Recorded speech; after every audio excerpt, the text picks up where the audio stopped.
All right. Well, I think we're going to get started here shortly. My name is Amelia Sterling Hennis, and I just want to thank everyone for joining us today to watch the premiere of the Red Lake Solar Project video and for joining us for this discussion about this really amazing kind of one-of-a-kind project. So, like I said, I am Amelia Sterling Hennis, and I serve as the Communications and Public Affairs Director at Clean Energy Economy Minnesota, or CEAM, and I will be moderating the conversation today. For me, my introduction to this story started out as I was looking around for interesting and untold stories to showcase as part of my work at CEAM. This was obviously a very difficult year for many people, and it also included a spotlight on inequities in Minnesota. And I wanted to find a way to talk about equity and its relationship with clean energy. And that's how I was introduced to this really amazing project happening in Red Lake.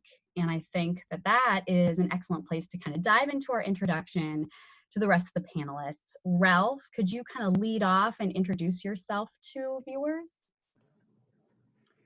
Yes, I'm probably I'm looking at the list of participants, and I think most everybody knows me. I am a founder and now the Chief Justice, Equity, Diversity, and Inclusion Officer of Impact Power Solutions.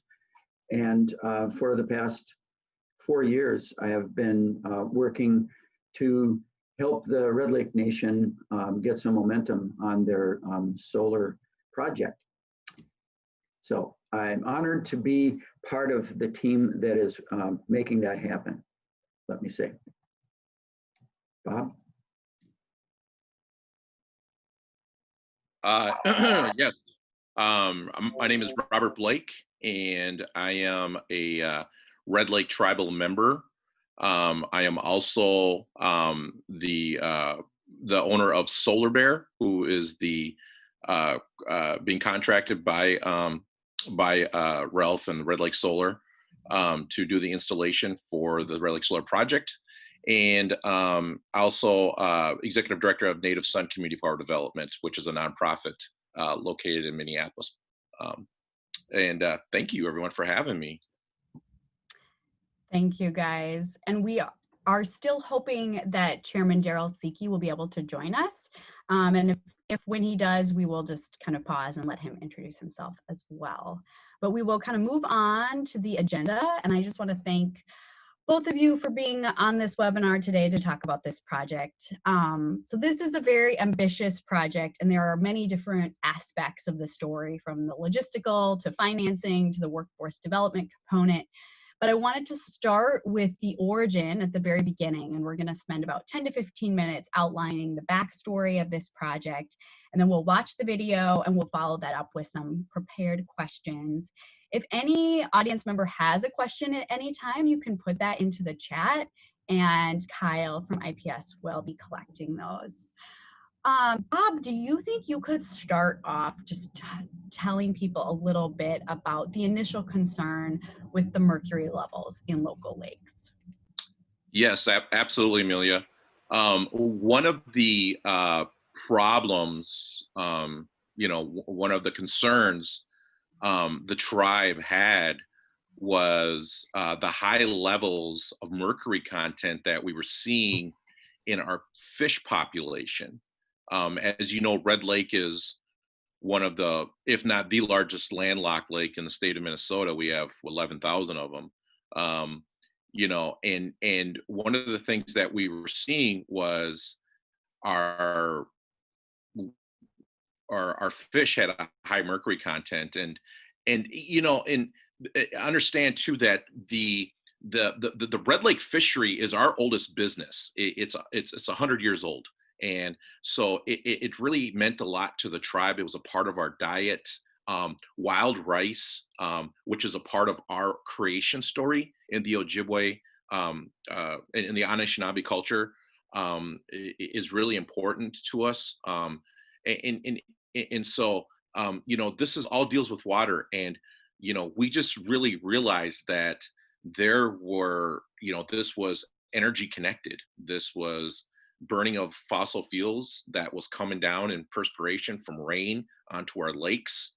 onto into the tribe there at Red Lake. And and so we just wanted to start to think forward and start thinking about how do we start transitioning off of fossil fuels and pursuing renewable energy as our main source of energy usage for the tribe. And we didn't want to contribute to the damaging of lakes, riverbeds, and to just natural wetlands. And so we thought that this was the best course of action to start looking into renewable energy, and start pursuing this project. And Bob, not only that, but I think there was So also did that give some context? Yeah, did that give some context to the why we wanted to pursue renewable energy? Yes. And I think there was also kind of a desire to create a more diversified economy. And if you could kind of talk about that and the workforce development issue, kind of component that was Yep. also driving your interest. Oh, absolutely. Yeah. So the idea here too was by the tribe was we need a power source. We need kind of a something that can basically power our local economy. Um, and our value system as you know um, native people, we have a lot of conflict with the colonial capitalism model, with that top down model. And I think that's where a lot of our relationships aren't in tune. And so we wanted to be able to create this this this idea where we can go ahead and the community can then take control of the way that they work with money, so to speak, with capital. And and and not capital making the terms on us making the terms on capital. And so the idea here was to create this renewable energy entity, Red Lake Power, Red Lake Energy. And this then will in turn create entrepreneurial opportunities for the tribe, the different jobs, the different opportunities that will spring off of it. Gaming is $1 billion industry, and energy is $1 trillion industry. And so if you start doing the math and you start thinking about the different opportunities that can spring off of something like this, we just thought this was just a perfect opportunity to move forward and to really,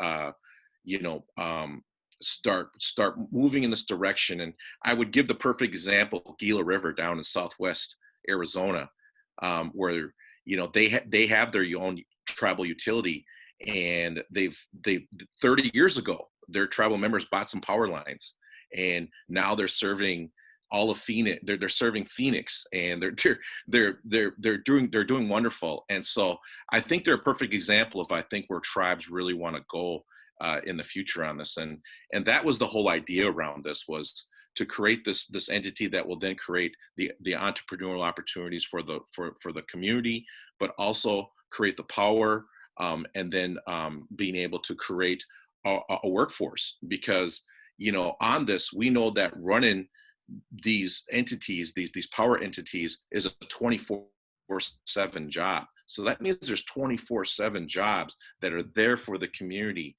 The other part about this is, what's really exciting is that these jobs are very technical. They're going to require education, and we just built a like $20 million college. I mean, we just built this really huge brand new college. And one of the things that we saw were, our most talented community members are having to leave the reservation to get a career. They're having to leave the reservation to get a job. And one of the things that we want to do is we want to be able to retain that talent. We want to be able to allow our community members to stay in the community and share their talents with the rest of us. And so I think by being able to have this start going down this road of creating this utility, it's going to be able to offer the jobs and the opportunities that were never ever before ever happening in the tribe like it is going to be happening here in the future. So that's really the exciting thing about this. And I'm along with the Workforce Development Center, the Oshki Mijitata, the college now. I just see this as just I personally see this as a really good opportunity for just to really change a lot of the culture in a sense in the community, because we are going to have this entity that's going to provide these jobs for our community, and we're going to be able to really have our most talented live here and stay in the community. So that's what's really exciting about this. So the workforce development, diversifying the economy, and obviously why we all did this was because of the Mercury levels that we did see in the in the lake. So. Thank you, Bob. And I think you've touched on a number of issues that we wanted Ralph to talk about as well. And one of those was kind of the way that the tribe envisions payback. I know that was something that really, that Ralph, you wanted to talk about because you were, you felt like your values really aligned there. And that kind of goes into the financing, which is another really interesting aspect of this story. So if you could kind of touch on that a little bit, Ralph. Yeah, sure. Thank you, Amelia. I just want to point out that I just want to thank Bob for covering the whole first section. Daryl is trying to get on, but Kyle is trying to get in touch with him to help him, walk him through how to join. So thanks for covering that whole section, Bob. Well, when I got brought in 2016. Just to do the feasibility study for 10 buildings, commercial buildings that the Red Lake Nation owns, and how suitable they were for solar and how much it would provide for their electrical loads. That's definitely within my wheelhouse. But as soon as I started working with the tribe, I saw that really it's a different conversation about payback that really I found to be much more in alignment with the way most of us in the solar industry think. It's a more long-term way of thinking. Instead of the conversations that I've had for 30 years about, well, how soon is this system going to pay back my investment in it? Which always kind of leaves that thought that, well, gee, if this wasn't very profitable for you, you mean you would just let the planet go down the tubes? You wouldn't do your part. Why does this have to, have such a good payback? Well, we have that. We all have that conversation, in some way, shape, or form in this industry. But at Red Lake, it was about the lake and about the long-term health of their fishery. That's hundreds of years of thinking. The seventh generation thinking. And so I found that very refreshing and much more in alignment with the way that we think in the solar industry. Also, there was another point there about energy sovereignty that I wanted to mention. That it's my perception. I dealt with people at Red Lake, back 20 years ago, who bought one woman who bought a little windmill.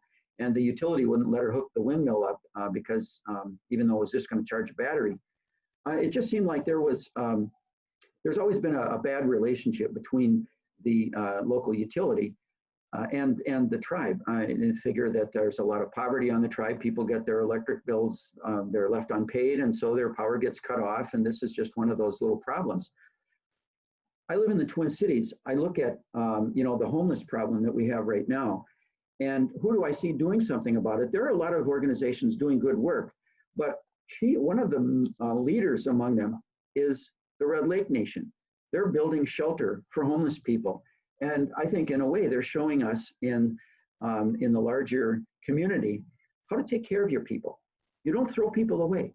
And so when you look at the relationship of that little local utility there, community of Red Lake, the Red Lake Nation wants to move into a position where they have a control, at least a shared control of the generation of electric power from clean energy sources and in a way that takes care of the people.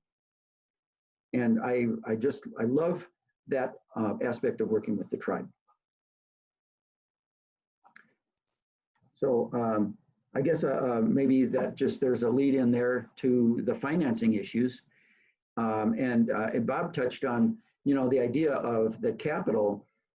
Generally, the way that indigenous people have experienced it, if you've read much, is that it's an extractive process, and they're the ones being extracted from. It's either their land or their resources. And so I think that indigenous people have had like a victimized relationship with the capital in the larger society. And so when I did the feasibility study, I found that we also had our team was planning to bring corporate capital through some innovative use of tax law to finance this project. And we were talking about several megawatts, maybe 4 or 5 megawatts of power on the commercial buildings.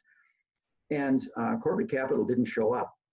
I found that it was hard for me to stomach being a white guy dangling a great project in front of a indigenous community and then having the financing fail.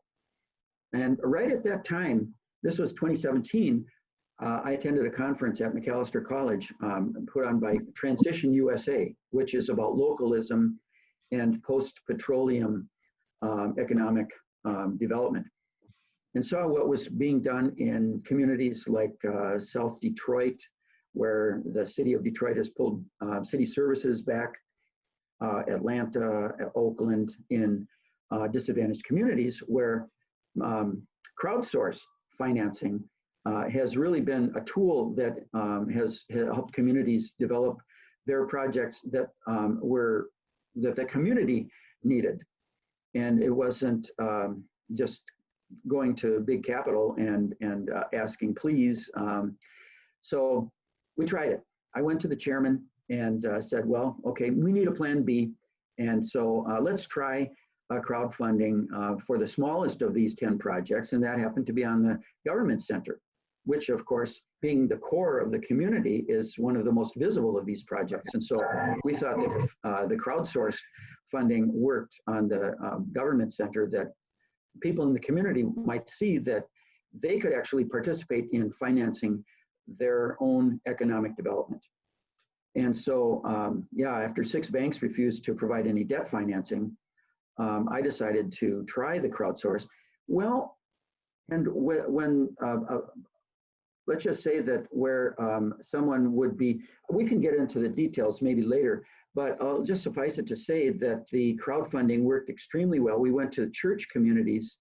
A lot of church people thought, great, would love to help a Native American community up north, go solar. And so, it was I would say an easy sell. But so right now, we've also got another project going. So that was 67 kilowatts, the government center.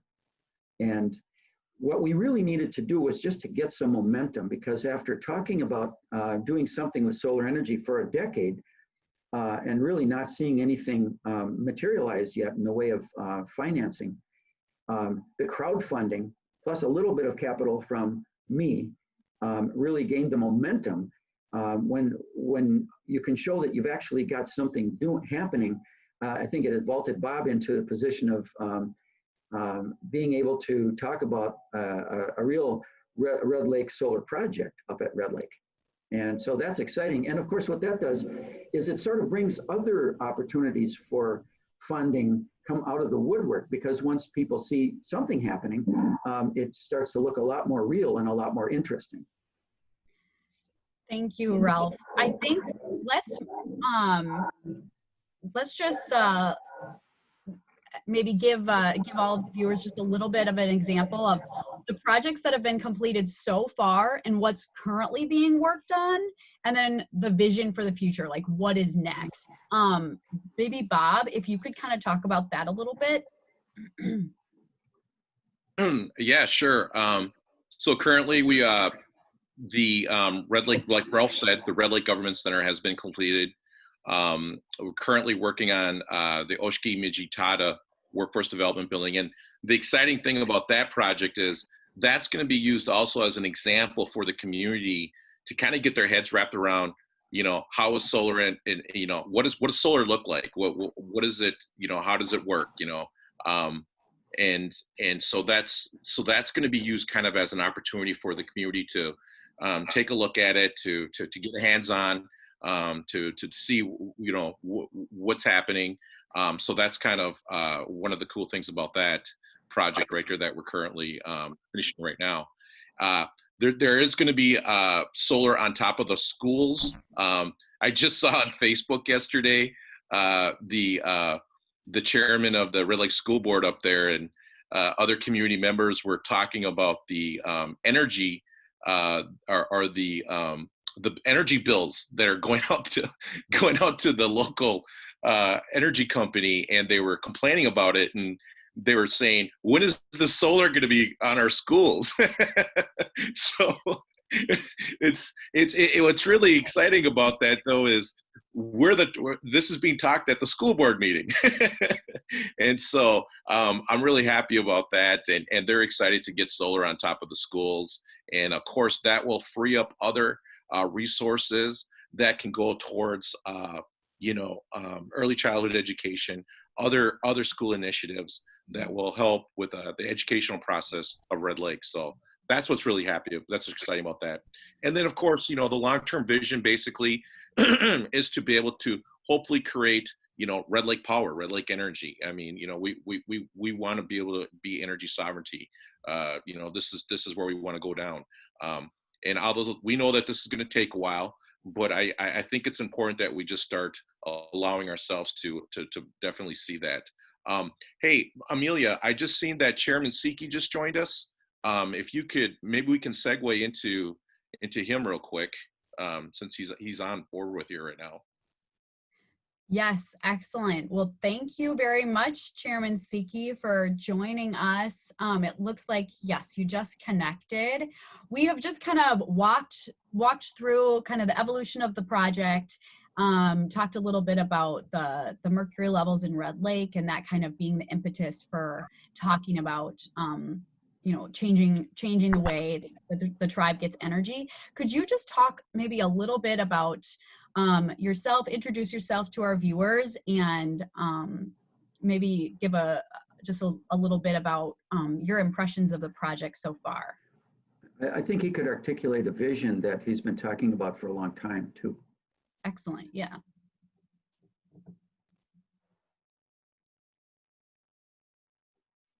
Hello. Hi. We can hear you. I can't hear you guys though. Hello. We can hear you, Chairman Siki. Who are you guys talking about? I mean, who are you talking to speak? Me? Yeah, if you could just introduce yourself. Okay. My name is Daryl G. Siki, Chairman of Red Lake. Hello, Bob. Hello, Ralph. How are you doing? Well, anyway, all this solar started when I visited Andy Wells of Wells Technology. He asked me to come and visit with him, and I was in around 2015. I was elected in 2014, and I was always interested in solar. And here, Andy Wells has this solar thing at his Wells Technology, and he had solar panels that rotate, and I was interested in ever since. And then he gave me some brochures.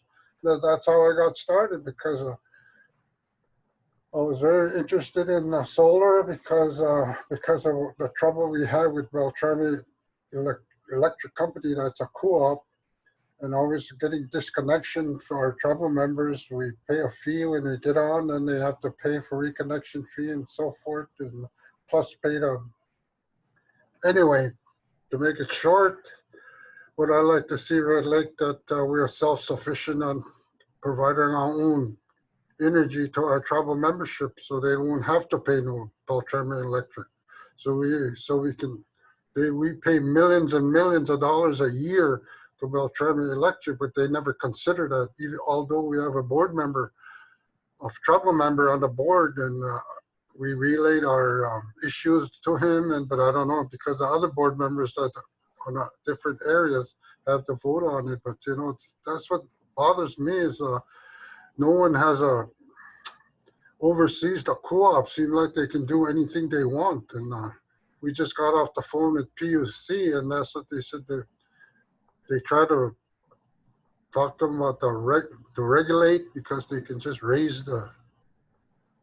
do anything they want. So that's why I like to see Red Lake be self-sufficient. And I know we have Bob and Ralph, and I used to call Ralph the investor, but I guess he's just the solar guru. Is that what they call him? Just like Bob. Like to see you guys. It's nice to see you guys. I don't know if Joe and others are on, because I just got off the line. I told them I had to leave so I can see Bob and Ralph on their faces. I haven't seen them, hardly see them since the pandemic started, and I do see them once in a while, but not as often. I was going to be up there today, but we had this snowstorm hit. What, you're scared of the... No, let's go ahead. Thank you, Chairman, for talking a little bit about that. I think now is a good time for us to watch the video, and then from there we have a few follow-up questions. So Kyle, I think you can play the video for everyone. My hope, my dream for Red Lake is for this to be a model for other tribes to follow. And so that's what's really exciting about all this, and that our people can go ahead and get the knowledge around this technology and being a part of all of this new renewable energy Green Deal that's going to be happening. I feel like renewable energy is going to do is it's going to be this driver of change and prosperity in ways that tribal nations have never seen it before. My vision is that we provide all the energy for our membership free, so they don't have to pay nothing. So they don't have to worry about getting disconnected. This is the vision. Daryl, thinks about making decisions 7 generations ahead. And that's the way our people used to do it. We used to think 7 generations ahead. Not this 4 quarters, first quarter, second quarter, third quarter, fourth quarter. That's so narrow-minded. We have to think about what's it going to be like in the future. What are we going to have for our children? What are we going to have for our grandchildren? What kind of world are they going to inherit? Pretty much everybody I've ever sold solar to in the Twin Cities, where it's always about the payback. Okay, how long is it going to take me to, recoup my investment in this? Right from the beginning of my involvement, payback was in terms of, are we going to be able to prevent the buildup of mercury in Red Lake so that people can continue eating the fish? Because that's the livelihood of many people in the community. Now that, to me, that's the way to define payback.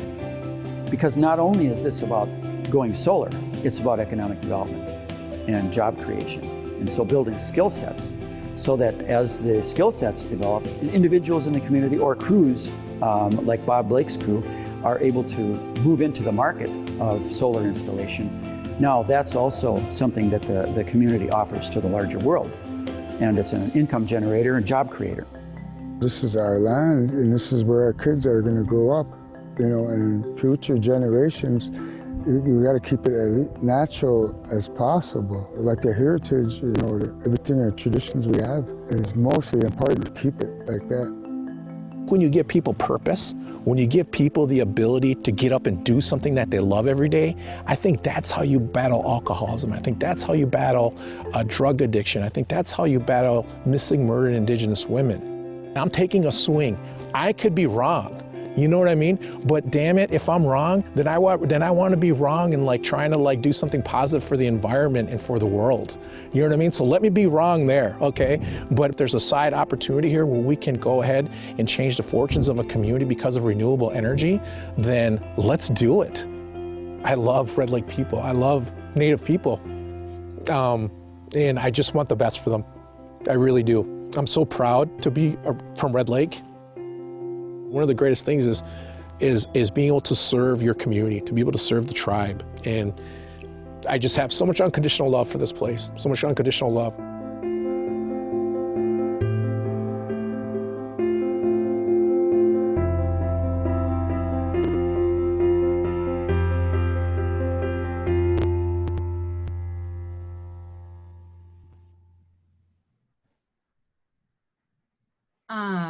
Well, that was, this has definitely been one of my favorite projects to work on. And I didn't say this before, but this video was produced by myself and my communications team member, Tiffany Connolly at SEAM. So I hope you enjoyed it. And I did want to switch over to some of our questions. And I just was wondering if maybe all of you could answer this question, but what has this project taught all of you? Chairman Siki, would you maybe want to go first? Create jobs. That's one big help on that when they were installing these solar panels. And I believe they're doing it at Oshkimachatada business in Rigby and all that. That creates jobs for our membership, and it's something that I'm interested is in clean energy. And like Bob was talking about, it's for the people. That's who we're doing it for, is for the membership, and for them to have something in the future for their kids and their future generations, that they look forward to seeing the things we're doing for the nation, like this clean energy solar panel, and is part of it. And so this is an opportunity for us to be self-sufficient on energy for our membership. And that's what I like about it. And these guys that are working with and working for us to do it is Bob and Ralph and others. You know, they have a lot of knowledge on solar, and I appreciate what they do. I still have questions on it, but, you know, especially during the winter months. And like last night, it snowed, and there's snow on top of our solar panels, with our staff is cleaning them up as we speak now. But it's going to storm again tomorrow, so. It's definitely a learning evolution. I'm wondering, Ralph, could you maybe talk about what you have learned from this project so far? Yeah, I mean, I've been in the solar industry for 30 years, and I think I've always been on the other side of the table from whoever was providing the capital. And one thing I've learned here is that it's possible to engage more community-based capital to bring forward and make happen projects in the community that the community needs, but that big capital might not be interested in. And so I'm very encouraged by that. I think there's a perception that it's kind of an annoyance and it might be a waste of money because you have to hire somebody to organize community capital. I've been taking that role because I guess this is like a pilot project to really see if this works, what I learned from Transition USA. And I'm very encouraged. I think that the Oshki Imajitada is our second go at doing community-based capital. And to be clear, this is people in the church community in the Twin Cities and Duluth, largely who are making microloans into the project. You know, but it's a win-win for everyone that participates because they are loans. They're getting about 25 times the interest that they would get on a couple $1,000s if it was just in the bank. Meanwhile, I, as the equity financer, am paying about 1/3 of what I would have to pay if I took that debt from the bank, which means it's a win for me. It's a win for the community. And I expect that people in the Red Lake community who might be looking at this right now to see, well, you know, maybe I don't have that much money and it wouldn't be a good idea for me to invest in that. When they see that this finance plan that we worked out is working and that the people who made the loans are being paid back by clever use of tax law, I think that my dream is that people in the community, one, will take on the role of organizing their capital in such a way, and two, be able to finance a portion of their own economic development with renewable energy. And that's something that I've learned is possible, and that culturally, I think they are very receptive to that. Thank you. And Bob, do you want to share maybe what you've learned from this project? Hope. Hope. One word, hope. This project has inspired people across the country. I've been able to go out to Standing Rock and work with the guys out there. I've been able to talk to the Navajo Nation around renewable energy. I've been called by the Seminole tribe out in Hollywood, Florida. I mean, you name it. I've been contacted by so many different tribes across the country and so many different people. I've been able to submit a comment to the U.S. Senate on energy development on tribal lands. Just so many opportunities have presented itself because of this. And what it really says to me is that this project brings hope to the country that we can work together. We can come together through all this division, that we can come together to help a community transition off of fossil fuels into renewable energy. And that's what this project says to me. It says hope. And when I look in the eyes of the guys that I'm working with, my fellow Ogeechee dogs, my fellow brothers, you know, and sisters up there in Red Lake, and the excitement that I see in their eyes that we're doing solar. And when I hear from the guys how excited they are to be doing renewable energy, it just really says to me that this project brings hope. And that's what's exciting about this project in Red Lake, is the hope that it's bringing to other communities, to people, and just to our own community. And that right now is what we need. We need to move forward because the change starts in our communities. We don't have to wait for the politicians. We don't have to wait for the big banks. We can do this on our own. And this project is proving that we can do it on our own, that we have the power to move forward on our own without the banks and the politicians. So that's what this project says to me. It's giving hope. Thank you. Amelia, can I say another little piece about what I've learned? Yeah. Yes, please. Okay, so when we started this, and when I did the fundraise, was ready to build the first system on the government center, it was in my mind that I'd probably have to bring my crew up from the Twin Cities and bring a few people from the Red Lake community to be interns and go up the learning curve. What really happened was that Bob went around and found some really talented people with a lot of construction background who've worked as pipe fitters, they've worked as master electricians. You know, there's not much work up on the reservation, and so they spend a lot of their time working elsewhere, down in the cities or elsewhere in the country. He was able to bring a crew of very talented people with a lot of construction savvy, and they basically built it, and it was honoring and very satisfying to work with them.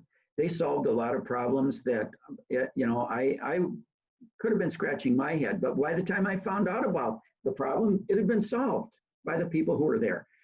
And so that was a great experience, and it just shows me another thing is that the community has the talent to do the installation, and what we have to do is find the missing pieces and build those in so that they're fully empowered to provide power. Thank you. Bob, I have another question for you, and I'm wondering if you could share, you know, what does renewable energy mean to tribal nations? I believe it means that we can lead in this field. When you think about the United States, you know, moving out of the Paris Climate Treaty Agreement, and you think about we have 500 tribal nations here on Turtle Island, you know, and what if all of us decided to, you know, sign on to the Paris Climate Treaty Agreement? You know, that's telling this country, that's telling this world that we can't take back this land physically, but we could take it back morally, and the time is now. And that's what this really means, I think, to tribal nations and how we can harness this technology. The technology is here now. The process is here now. And so that's what's really exciting about this and what it means to tribal nations, because like I said, just like gaming is $1 billion industry.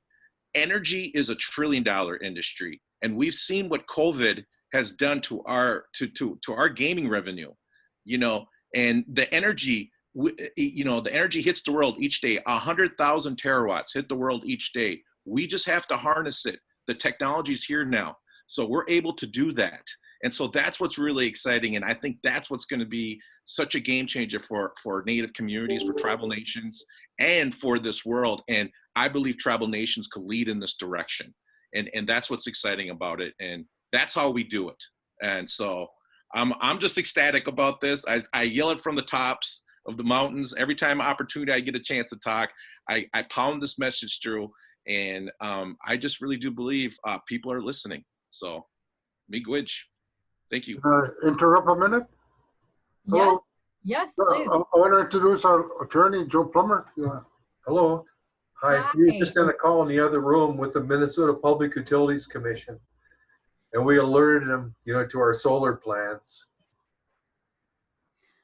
You know, they usually don't like to hear stuff like direct things like that, but they heard it.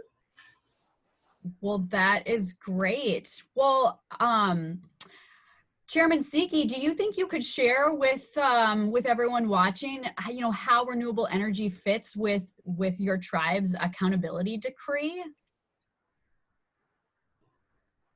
Accountability, the things I mentioned before, that we want to be self-sufficient. Yeah. That's the goal.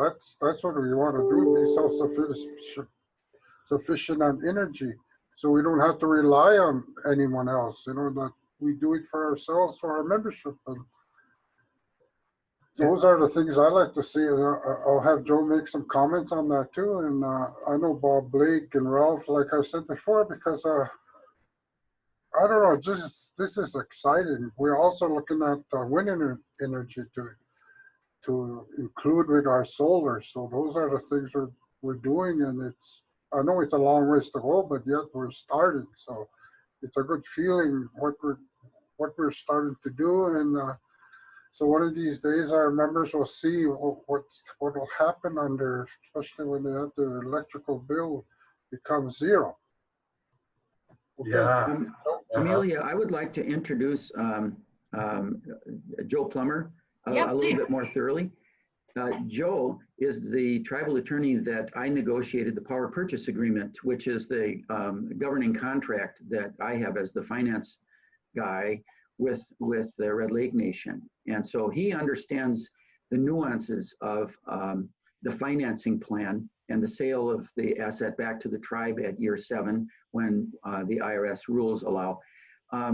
Also, one of the things I will point out is that he also convinced me that, you know, when in you know, these legalese, you know, boilerplate things where it says, okay, the laws of the state of whatever state you're in will apply, and that any trouble will be handled by the courts of such and such state.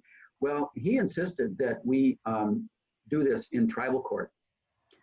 And when I think about it, there's a question about the banks and about you know, how hard it was to secure financing. And I think there's a widespread thought that there will be, well, it's more of an unknown to finance something on an Indian reservation, right? But if you look at the relationship between the federal government and Indian tribes, I put my money with the tribes, who's actually been more likely to uphold their word.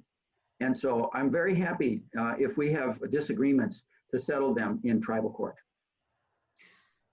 And thank you, Joe, for insisting. Thanks for that. Thank you, Joe, for being here as well. Speaking of some of the financing issues, we did have a good question from one of our viewers. What were the major challenges for securing conventional financing for the project? Well, we don't have conventional financing. It's very unconventional. You know, it's crowdfunding. But I don't know if Chairman Siki or Ralph or Bob touched on it or not, but our next phase is the solar farm. And the tribe, we actually just closed on the purchase of one of the parcels yesterday afternoon. And these are 2 large parcels that are just east of the reservation that literally has the Minn-Kota transmission line running through it. So, you know, we'll be able to, we won't have a lot of waste on running $1 million a mile line to get to a transmission line. We got to come right through the property. And we also well, of course, I don't know whether Bob and Ralph mentioned this part to you either, but on the development of the solar farm, it's big. It's going to be 13 megawatts. We're partnering also with Elite Clean Energy out of Duluth. We have a relationship with them. We supported their international border crossing with the Manitoba hydropower. That's called the Great Northern Transmission Line, and goes through a lot of the tribes' restored ceded lands, not directly through, but in the vicinity. And the company rerouted, some of the ones that negatively impacted the tribe's parcels. And so the tribe in turn supported their process, their permits, through the Pompeo, through the Secretary of State for these United States. And so they appreciate what we did, because it saved them probably a year and a half of regulatory rigmarole. And so they got what they needed, and in return, they're supporting what we're doing, with this solar farm. And I mentioned that we just got off the phone with the Minnesota Public Utilities Commission, and this was like a meet and greet type of thing, but we got right down to the brass tacks with them. We told them that we're going to need your help in making all of this work, as far as plugging into the grid, with the tribe's large amount of green energy. And so, I guess, that's a lot, in that answer right there. But that's what we're doing. And we do things. We don't just talk about doing it. We usually only get a chance to talk about it. So we have maybe time for maybe one question, maybe one or two more questions. We did receive this from one of our viewers. Any other ideas from any of you for other energy or efficiency areas that this model could work well going forward? Maybe Bob or Ralph? We're doing a project in North Minneapolis in the Black community that will, in all likelihood, be using crowdsourced funding in the future. And I hope that someone in that community will be the lead organizer of that effort, that is to say the crowdfunding, because that's a green job. Yeah, and Amelia, I've been approached by, some people like Google who want to figure out how they can help with this and use this as an opportunity to help other projects around the country too. So Red Lake is really inspiring a lot of other things. So we're just currently in the beginning process of talking with Google on this, but this has been pretty exciting too. So the fact that this can go out and this model can work in other communities is really exciting. So that's excellent. I do have another question, and I'm wondering, what has been the reaction to this project so far from tribal members? They love it. They love it, and they're excited to get it going. And there's another project we're doing in Minneapolis called the Minimum Mod Decision. And it's an apartment complex, and other programs will be also stationed there. We're looking at putting solar there, 50 megawatt, I believe. 50 kilowatt. 50 kilowatt, and is what the plans are there. So, and we're looking forward to doing that also. So unless Joe wants to add something on that. Yeah. No, there's no negatives, to any of this on the tribe side. The tribal members are really happy and excited about the tribe developing its own public utilities commission and displacing, to the extent they have anything to do with Red Lake, the Minnesota Public Utilities Commission, and displacing the unregulated Beltrami electric cooperative, which really abuses tribal members. You mentioned the Beltrami Co-op, and I do want to mention, while we still have a little time, that when we started talking about this after I did the feasibility study in 2016, we convened a meeting with the 3 utilities which provide power to either the community or their casinos. So that was up in Warroad, up in Red Lake Falls, and here or there at Red Lake.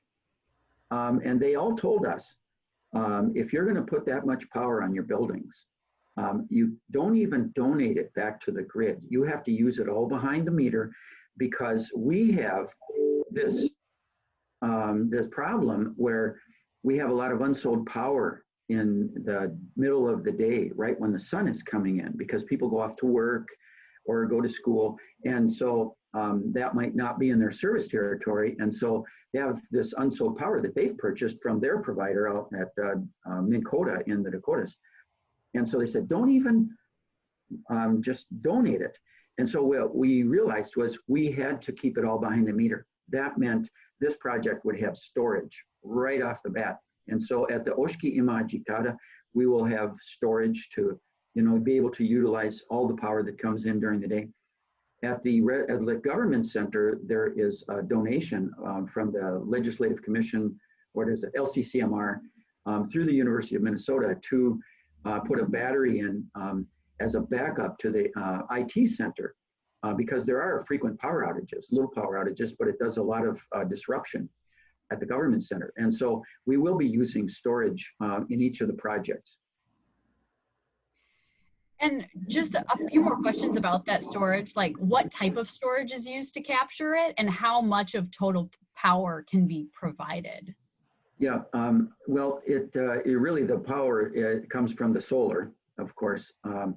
But like on the Oshki Imajitata, we calculated from the previous year's bills that over 50% of the power that is used at that complex would be coming from the solar. And that means that probably about half of the power during the middle of the day would be getting either curtailed or you'd have to do something with it if you can't sell it back. And so we have some battery. I'm using flow batteries because for building applications, flow batteries are really a more appropriate battery, but because they're not used in vehicles, they're only appropriate in stationary applications like buildings. You're not seeing the cost come down as fast as, let's say, the lithium ion technologies, which are used in electric vehicles. And so we had to build that into the financing of the project too. And I'll just say that because of the finance model that we have, it works. Well, I want to say thank you to everyone, Bob, Ralph, and Chairman Siki, for kind of sharing this hour with us and for talking about why this project matters to all of you. I know we could probably spend all day talking about it because it's, I know everyone is so passionate about this. But we are out of time. If any of the viewers are curious or want to learn more, you can reach out to Bob or Ralph if you have technical questions or if you're curious about replicating this elsewhere. And you can watch the video again on our website, which is cleanenergyeconomymn.org, and click on success stories. Thank you so much for spending this hour with us. It really means a lot. And please have Ask a question. Oh, yeah. Who are the viewers you're talking about, in case they call us? Well, I think Kyle can maybe connect the list of everyone who attended with you. But there were about 100 people on today's webinar. So. Oh wow! I didn't know that. I thought we were just us were on there. No, not just us, but. But thank you for joining us, Chairman Siki, and I'm glad you were able to join. Yeah, we were late, but we were on another call. So. That is okay. I know you're a busy man, and you guys have a lot of moving parts. So we're just glad that you could join us for a little bit. Well, yeah, thanks for your interest, and all the viewers too. So I'll say hello to them. Thank you. Thank you very much. Well, we'll see you later, everyone. Have a great day. Be safe. Bye-bye.